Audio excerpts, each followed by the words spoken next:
ಹಿರೇಕ್ಯಾತನಹಳ್ಳಿ ಗ್ರಾಮದ ಅನುದಾನಿತ ವೇಣುಗೋಪಾಲ ವಿದ್ಯಾಸಂಸ್ಥೆಯಲ್ಲಿ 18ನೇ ವರ್ಷದ ಕಾರ್ತಿಕ ಮಾಸಾಚರಣೆ ನಡೆಸಲಾಯಿತು. ಪ್ರತಿ ವರ್ಷದಂತೆ ಈ ವರ್ಷವೂ ಕಾರ್ತಿಕ ಮಾಸದ ತಿಂಗಳಲ್ಲಿ ಮಕ್ಕಳು ಮನೆಯಿಂದ ಮಣ್ಣಿನ ದೀಪ ಜೊತೆಗೆ ಎಣ್ಣೆ ತಂದು ತಮ್ಮ ಶಾಲಾ ಕೊಠಡಿಯಲ್ಲಿ ದೀಪ ಹಚ್ಚುವರು.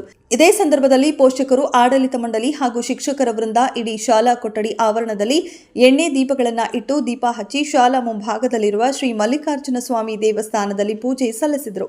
ನಂತರ ಶಾಲಾ ಮಕ್ಕಳಿಗೆ, ಪೋಷಕರಿಗೆ ಪ್ರಸಾದ ವಿನಿಯೋಗಿಸಲಾಯಿತು. ಇದೇ ಸಂದರ್ಭದಲ್ಲಿ ಶಾಲಾ ವಿದ್ಯಾರ್ಥಿಗಳಿಂದ ವಿಜ್ಞಾನ ವಸ್ತು ಪ್ರದರ್ಶನ ನಡೆಯಿತು.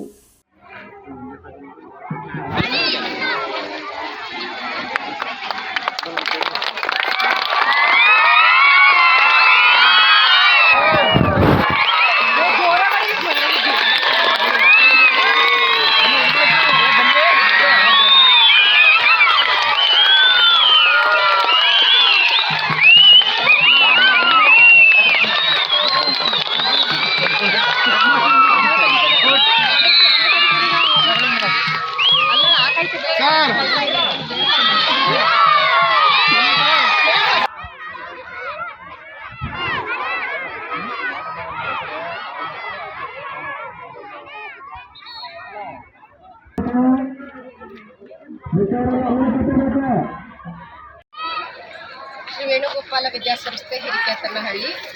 ಇಲ್ಲಿ ನಾವು ಸುಮಾರು 18ರಿಂದ 20 ವರ್ಷಗಳಿಂದಲೂ ಸಹ ಈ ಕಾರ್ತಿಕ ಮಾಸದಲ್ಲಿ ದೀಪೋತ್ಸವ ಕಾರ್ಯಕ್ರಮವನ್ನು ನಡೆಸ್ತಾ ಬರ್ತಾ ಇದ್ದೀವಿ.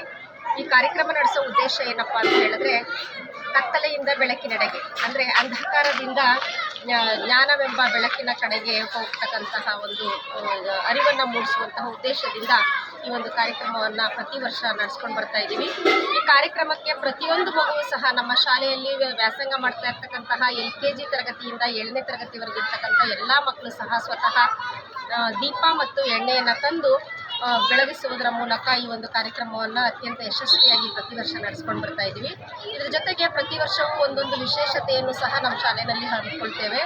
ಈ ವರ್ಷ ಅದೇ ರೀತಿ ವರ್ಷ ಒಂದು ವಿಶೇಷ ಒಂದು ಮಾದರಿಯನ್ನು ಅಳವಡಿಸ್ಕೊಳ್ಳೋದ್ರ ಜೊತೆಗೆ ವಿಜ್ಞಾನ ವಸ್ತು ಪ್ರದರ್ಶನ ಮಾದರಿಯನ್ನು ಸಹ ಈ ಒಂದು ವಿಶೇಷತೆಯಲ್ಲಿ ಸೇರಿಸ್ಕೊಂಡಿದ್ದೇವೆ.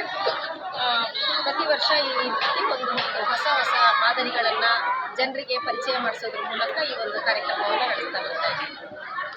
ನಮ್ಮ ಶಾಲೆಯನ್ನು 1998ನೇ ಇಸ್ವಿಯಿಂದ ಪ್ರಾರಂಭ ಮಾಡಿ ಅದರಂತೆ ಪ್ರತಿ ವರ್ಷವೂ ಸಹ ದೀಪೋತ್ಸವದ ಕಾರ್ಯಕ್ರಮವನ್ನು ನಡೆಸ್ಕೊಂಡು ಬರ್ತಾ ಇರ್ತೀವಿ. ಈ ಕಾರ್ಯಕ್ರಮ ಯಶಸ್ವಿಯಾಗಬೇಕಾದ್ರೆ ನಮ್ಮ ಶಾಲೆಯ ಸಂಸ್ಥೆಯ ಎಲ್ಲ ಸದಸ್ಯರುಗಳು ಹಾಗೂ ಎಲ್ಲ ಉಪಾಧ್ಯಾಯರು ಮತ್ತು ಉಪಾಧ್ಯಾಯರು ಎಲ್ಲರೂ ಶ್ರಮವಹಿಸಿ ಪ್ರತಿ ವರ್ಷ ಮಾಡ್ತಾರೆ.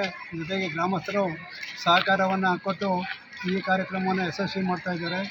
ನಾವು ಪ್ರತಿ ವರ್ಷವೂ ಸಹ ಮಕ್ಕಳೇ ಅವರು ಎಲ್ಲ ಪ್ರತಿ ಮಕ್ಕಳು 5 ದೀಪಗಳನ್ನು ತಂದು ಅವ್ರ ಮನೆಯಿಂದ ದೀಪ, ಎಣ್ಣೆ ಎಲ್ಲ ತಂದು ಅವರೇ ತಂದು ಈ ಕಾರ್ಯಕ್ರಮವನ್ನು ಯಶಸ್ವಿ ಮಾಡಿಕೊಡ್ತಾಯಿದ್ದಾರೆ. ಅದಕ್ಕೆ ನೀವೆಲ್ಲರಿಗೂ ನಾನು ಈ ಇದ್ರ ವಂದನೆಯನ್ನು ಹೇಳ್ತಾ ಇದ್ದೀನಿ.